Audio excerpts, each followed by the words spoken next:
দেব হিরণের লড়াই যে ভালোই হবে, জমবে, তা বোঝাই যাচ্ছে। আজকে হিরণের যে মিছিল প্রচার, তাতে হামলার অভিযোগ। কেশপুরে দেখুন, হামলাকারীদের পাল্টা তারা বিজেপি কর্মীদের বাঁশ লাঠি নিয়ে গাড়ি আটকানোর অভিযোগ। জগন্নাথপুর বাজারে গাড়ি আটকে হামলার অভিযোগ। দেখুন সেই ছবি।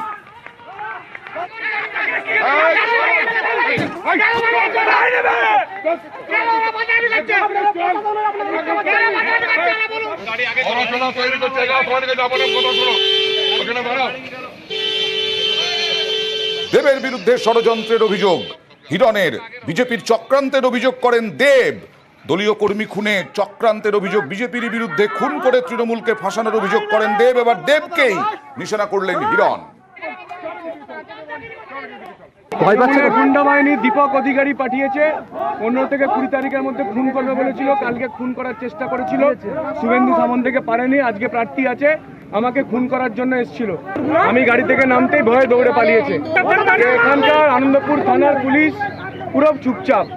সমস্ত ঘটনা পুলিশের সামনে ঘটলো। জমি তো চলে গেছে, ওর জমি আছে পায়ের তলায়। লাস্ট আর 5-6 দিন বাকি, দেখছে একটা খুন মার্ডার করতে হবে। গতকাল শুভেন্দু সামন্তকে খুন করার চেষ্টা করেছিল, আজকে আমাদেরকে খুন করার চেষ্টা করেছে। প্রচার আমি চালিয়ে যাবো, কত দম আছে দেখে নেবো। এই সাংসদ প্রার্থীর কত দম আছে দেখ। এবারে 1 ইঞ্চি জমি ছাড়বো না, ইঞ্চিতে ইঞ্চিতে এর জবাব দেবো আমরা। কত ভোটের দিন কাছে আসবে, অত মাথাটা মানে হয় না উল্টো পাল্টা হয়ে যাবে বা উল্টো পাল্টা আরো বকবে। আমি দুঃখিত ওর সাথে যদি এরকম ইনসিডেন্ট হয়ে থাকে। সঙ্গে ওদের টাকা বিলি নিয়ে দুটো মন্ডল সভাপতির মধ্যে কিছু ঝামেলা হয়েছে, ওর সামনেই ঝামেলা হয়েছে। তারপরে নাকি ওইটা বলছে টিএমসি নাকি ওকে অ্যাটাক করেছে। ও নিজেদের মধ্যে গোষ্ঠী দ্বন্দ্ব কেউ যদি দেবের ঘাড়ে চাপিয়ে দেয় বা আমাকে বলে খুনি, আমি খুন করতে চাই, আমার মনে হয় না। আমি ওই রাজনীতির মধ্যে বিশ্বাস করি। ও সকাল বিকেল 4টে করে আক্রমণ করবে, কারণ ওর কাছে তো মানুষ নেই। ওকে শুভেচ্ছা। এই আজকে আমার মনে হয় ওকে নিয়ে লাস্ট বললাম। এরপরে কাল থেকে কথা দিচ্ছি আর হিরণকে নিয়ে কিছু বলবো না। হিরণের যা বলার আছে বলবে। আমি আজকের পরে শপথ নিলাম আর হিরণকে নিয়ে কিছু বলবো না। জঙ্গিপুরে আজকে, হ্যাঁ, এখানে অবশ্য স্বস্তির বৃষ্টি, বিরাট ঝড় বৃষ্টি। বিকেলেই আধার নেমে এলো, অন্ধকার নেমে এলো, আর স্বস্তির বৃষ্টি দিল। মালদায় 1, মুর্শিদাবাদে আর 1।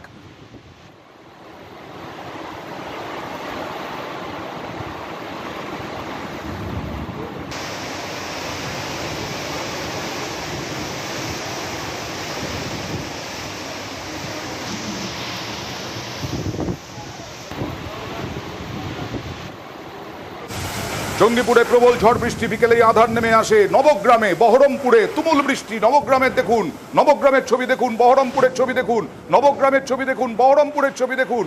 নবগ্রামের ছবি দেখাবো, নবগ্রামের ছবি দেখাবো, নবগ্রামের ছবি দেখাবো। জঙ্গিপুরের ছবি, জঙ্গিপুরের ছবি, জঙ্গিপুরে বৃষ্টি, নবগ্রামে বৃষ্টি, বহরমপুরে বৃষ্টি, স্বস্তির বৃষ্টি।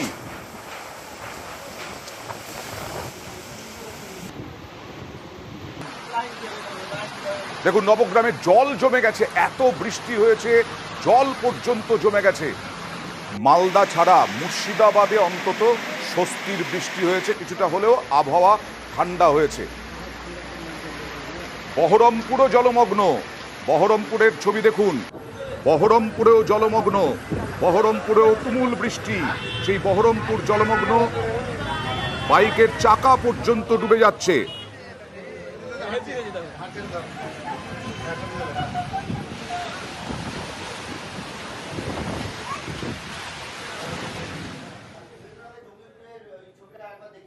আর এবার দেখাবো আবহাওয়া দপ্তরের পূর্বাভাস। বর্ষা এবার আগেই, দেখুন।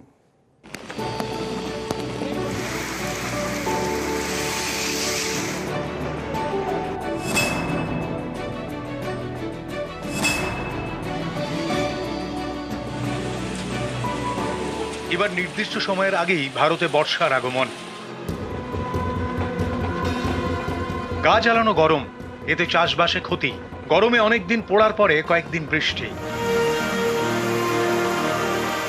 আবার পারদ চড়ছে, আবার মন বৃষ্টি বৃষ্টি করছে। ঠিক এই সময়ে বর্ষার খবর।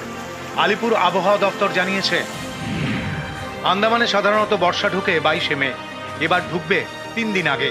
19শে মে বর্ষা ঢুকবে আন্দামানে। আন্দামানের পর ভারতের মূল ভূখণ্ড কেরলে প্রথম বর্ষা ঢোকে। পয়লা জুনের বদলে এবার কেরলে বর্ষা ঢুকবে একদিন আগে, 31শে মে।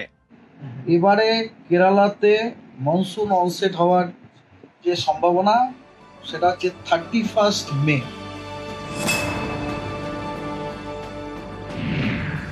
জলপাইগুড়িতে সাধারণত বর্ষা ঢোকে 7ই জুন। গত বছর 5 দিন দেরি করে ঢুকেছিল 12ই জুন। কলকাতায় বর্ষা ঢোকে সাধারণত 11ই জুন। গত বছর 9 দিন দেরিতে অর্থাৎ 20শে জুন কলকাতায় বর্ষা ঢুকেছিল।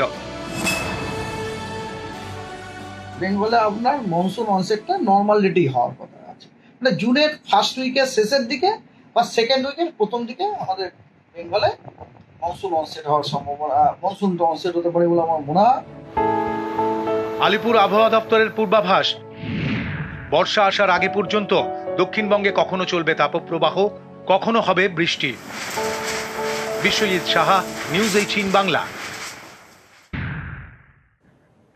অগ্নি শর্মা, অগ্নিমিত্রা, বিজেপি কর্মীর গায়ে হাত দিলে পরে আগুন জ্বালিয়ে দেওয়ার হুঁশিয়ারি, মেদিনীপুর অচল করে দেওয়ার হুঁশিয়ারি মেদিনীপুরের প্রার্থী, এমনকি পুলিশ সুপারকেও হুমকি অগ্নিমিত্রা পলের।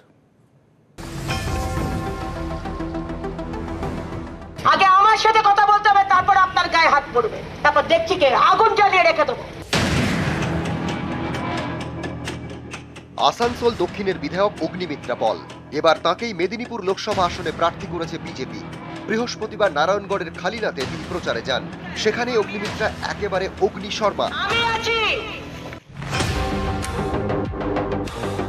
আমার সমর্থকদের গায়ে হাত দিলে, আমার কার্যকর্তাদের গায়ে হাত দিলে আমি স্তব্ধ করে রেখে দেবো নারায়ণগড়।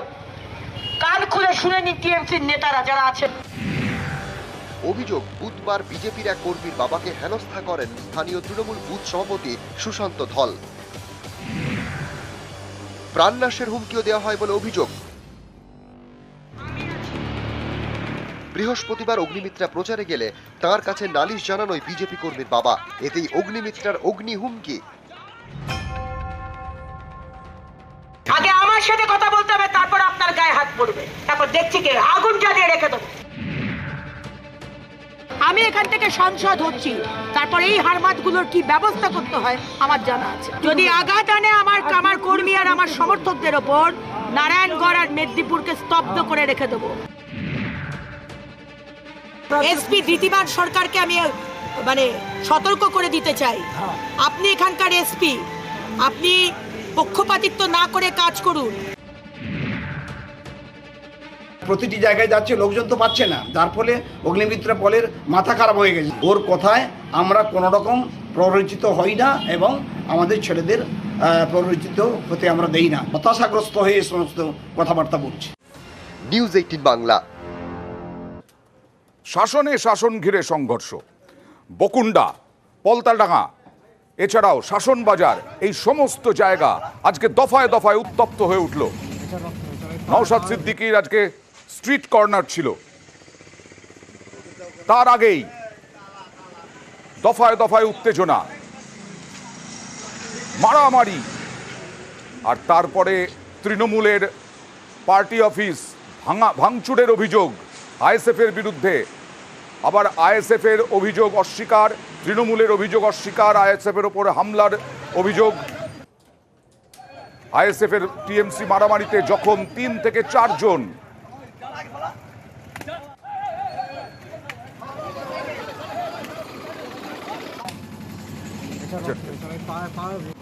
আর এদিকে যেটা বলছিলাম, সবার আগেই শাসনে, সবার আগেই যেহেতু উত্তেজনা, সংঘর্ষ, আর তাই থানায় চলে গেলেন, পুলিশের সঙ্গে দালাল বললেন পুলিশকে নওশাদ সিদ্দিকী, তারপরেই তর্ক। আপনি দালাল, আপনার কাজ আমাকে বলা, এখানে দালাল বলবো क्या बोलेंगे क्या बोलेंगे क्या बोलेंगे वो पूछा है ऐसे सब कहा है वो तो क्या बोला। প্রশাসনের গাফলতি, ব্যর্থতার জন্য আজকে আমরা এই প্রোগ্রাম করতে পারলাম না, উল্টে আমাদের কর্মী সমর্থকরা আক্রান্ত হলো, আমাদের প্রোগ্রাম করতে দিল না। আইপিএস র্যাঙ্কের অফিসারও আছেন, তাদেরকে জানিয়েছি, তারা নোট ডাউন করেছে, অভিযোগ দায়ের করছে, তারা আমাদের ইনশিওর করেছে যারা এই অশান্তি করছে, যারা এই সমাজ বিরোধী কাজ করেছে, গণতন্ত্রের উৎসবের বিরুদ্ধে যারা কাজ করছে, তাদের বিরুদ্ধে কঠোর ব্যবস্থা নেবে। এরা যারা আজকে আইএসএফ বলে এলাকায় পরিচিত, নিজেদেরকে পরিচিত করতে চাইছে, এরা অ্যাকচুয়ালি সিপিএমের বড় বড় হার মার। এটা এলাকার মানুষ দেখে নেবে, এটা কোনো ব্যাপার না, এটা এলাকার মানুষ দেখে নেবে। পার্টি অফিসগুলো ওরাই ভাঙলো, ওদের তো আমাদের উপরে রাগ আছে না। বিজেপি যে পলিটিক্সটা করছে সেটা দেখে দেখে ওরা কপি করছে।